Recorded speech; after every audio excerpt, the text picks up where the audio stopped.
how do listeners find out about a real estate agent, and what questions do they ask to know that the real estate agent is really going to be 100% on their side? Well, Larry, that's a loaded question in the right way, okay? That covers all kinds of things that every listener should know.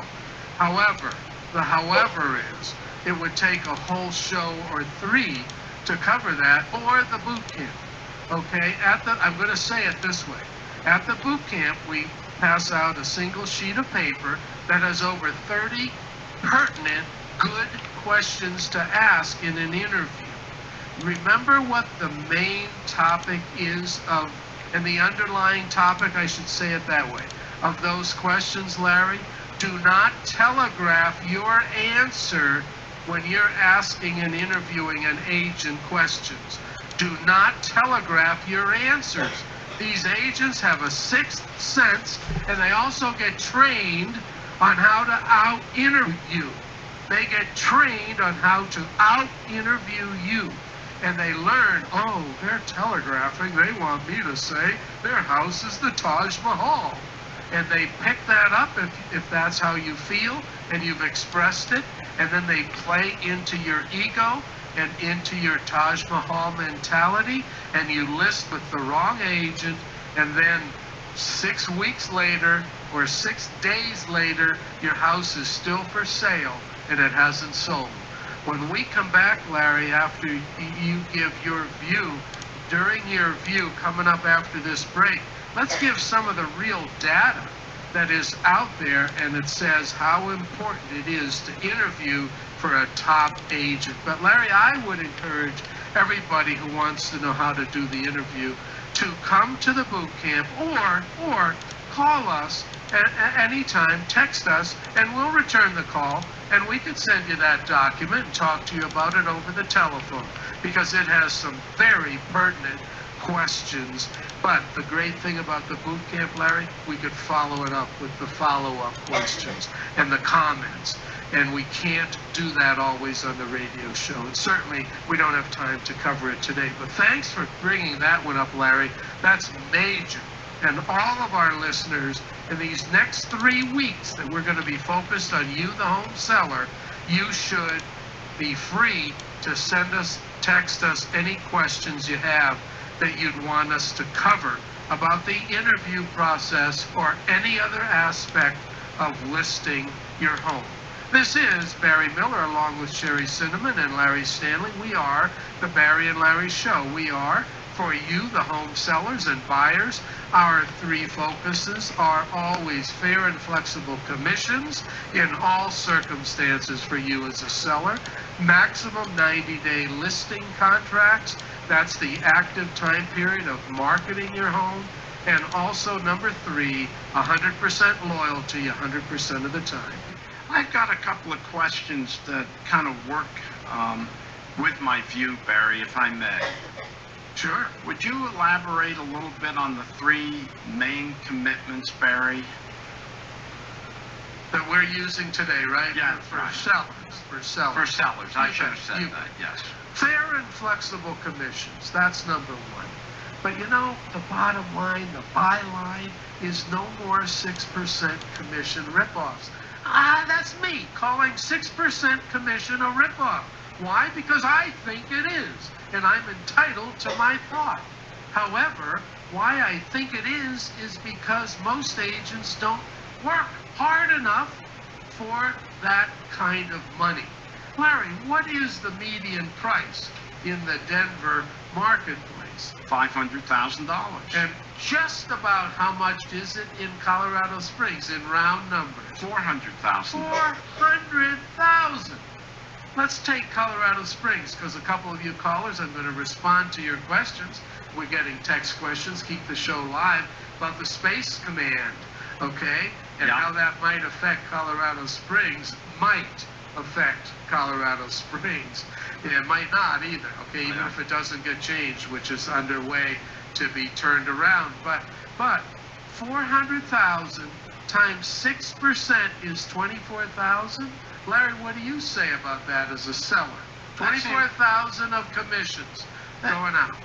what does an agent do that can say comfortably that they've earned $24,000? Larry, I knew that you would fall into my trap, because the 24,000, Sherry, is what? That's 2 company commissions. It's basically 12,000 and 12,000, and the agent gets a part of 12,000. We don't know what part. So all of a sudden, that perception that the agent made 24,000 is all bogus. That's a bogus perception, because the agent gets typically maximum 12,000. So Larry, you'd have to, I'm going to turn it over to you and say, does the agent work hard if they're a hard negotiator, if they have to market hard, and they market really, really aggressively on your behalf? Might that be worth $8,000 to $12,000? Absolutely it is. If they're going to work hard on marketing the house, and if they're going to do the negotiations that really work for me, absolutely I'm willing to pay them for that service. So you do see that. Now the great flaw in what you and I just said is what? What kind of marketing does it take nowadays? Well, if you're selling below the median price, it takes almost no marketing at all.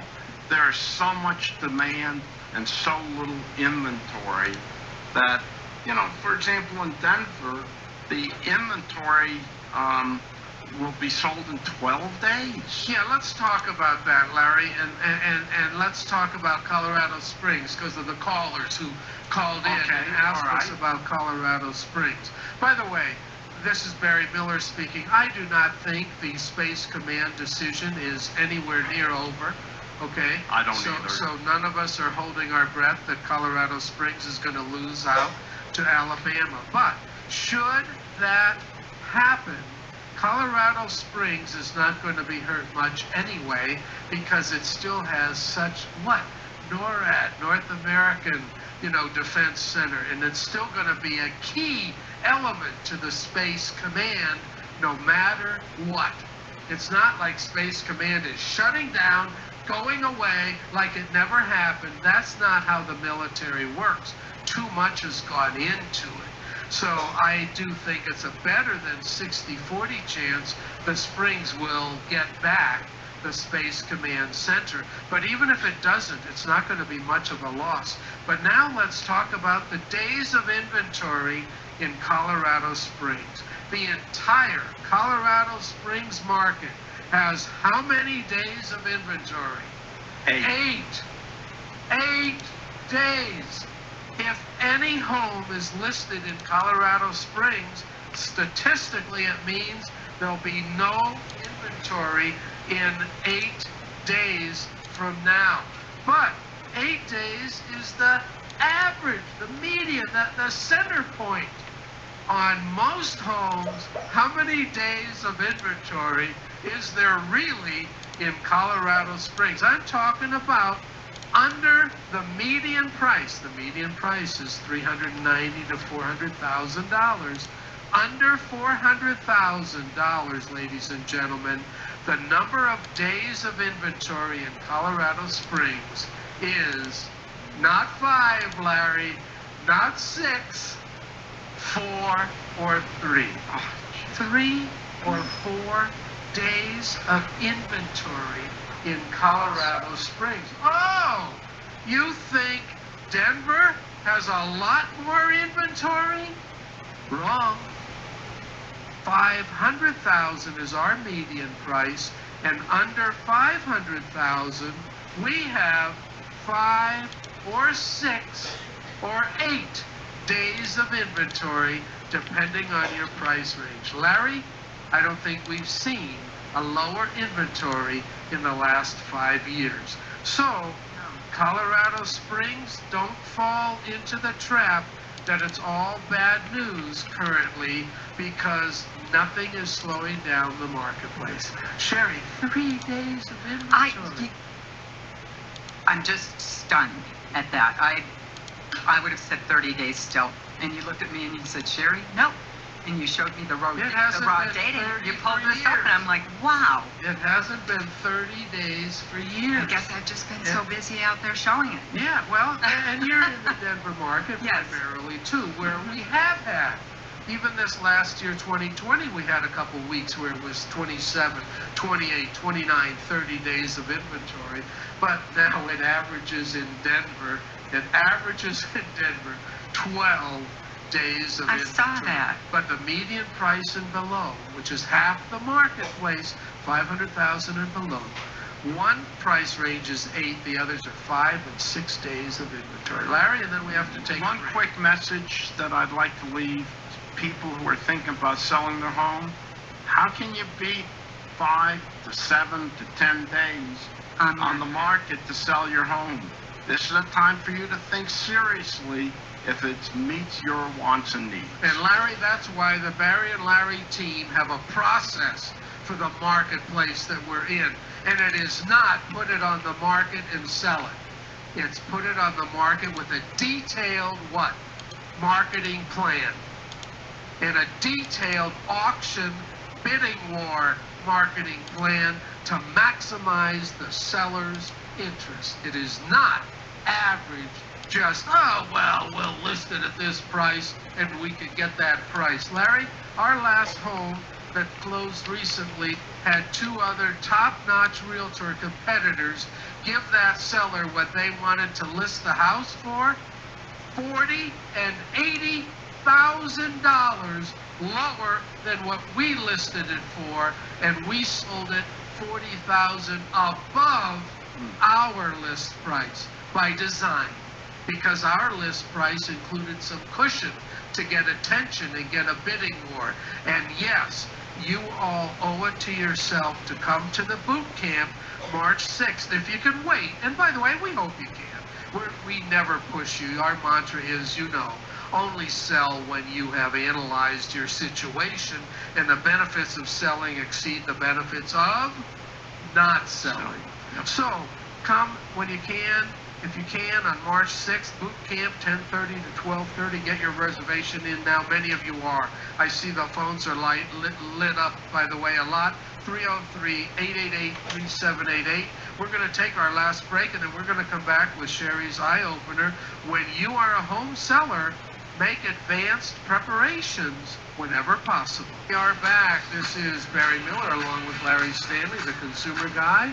And Sherry, you have an eye-opener today. Hey, I do. We're getting ready to fire up this selling season.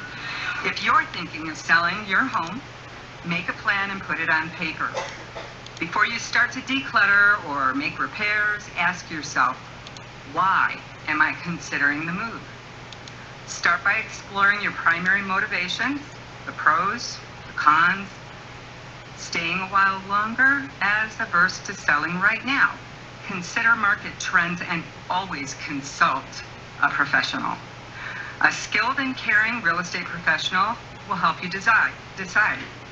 If selling makes sense for you and your family at this time, if you've got someone who's going to represent you in a fair way, they're going to give you their honest opinion, what is best for you and your family. They'll give you choices. Discuss it with your agent, discuss it with your family, and then decide, because it's not all about the money. It's all about market trends. Nice. Market trends and the seller's needs and the seller's wants. Larry? Sherry, is there really a best time to sell a house? You know, I never thought so, but my favorite time has always been December. However, I like to talk about starting in January, February, thinking about selling your home, making that decision, and then getting it on the market by March or by April. Why? Well, because what happens is people start thinking about what am I going to do after the spring and the summer, and where are the kids going to be going to school, and I want to have myself moved and be situated and know exactly where I'm going to be in terms of where do I work, where are the kids going to be, have I made all the money that I could make, and did I make the right decision? I'm going to be settled before the kids go to school. There's a frenzy that starts to build up in the springtime, and if you come on first, then there's just not that much inventory out there, and they're going to be looking at you a little bit closer, don't you think, Barry? It depends on your needs. I I am 100%, it depends on the seller's needs. What you're saying, however, I do want to underline as being the number one statistical time to put your home on the market is March in Denver and most major cities in the United States. Weather conditions could affect this by 1, 2, or 3 weeks. But typically, yes, it's mid-March, mid-April. What are the 2 biggest closing months when the houses actually sold and closed? May and June, typically. Why? Let's remind our listeners why what Sherry was saying is statistically true. What is the single one reason, and Sherry, you alluded to it very, very directly, why the March, April, May are the big times to put your home on the market, statistically speaking. May and June are when most of the homes close. Why is that? People are trying to settle in. They're trying to settle in for the fall. School. School. Exactly. Not the fall, school. It's all Before around school starts. the school season. And let's see, when do schools start, even if they're remote? August. August. No August. longer is it Labor Day. Mhm. Labor Day, what month is Labor Day? I don't know anymore. It's September. But now it's the first 10 days of August. Most school systems are starting. So that has moved May and June, where it used to be June and July. And now we've got 30, 45-day closes. What you want to do is be able to get in at the end of 30 to 45 days and be settled. It's their children being settled in their new school. That is typically what people say the best time to sell. Now, I will never admit that's the best time to sell. Why? I don't know the individual circumstances. That's true. Maybe they don't have children. Maybe they don't care about schools per se, and that's okay. It's what your timeline is the only timeline that matters.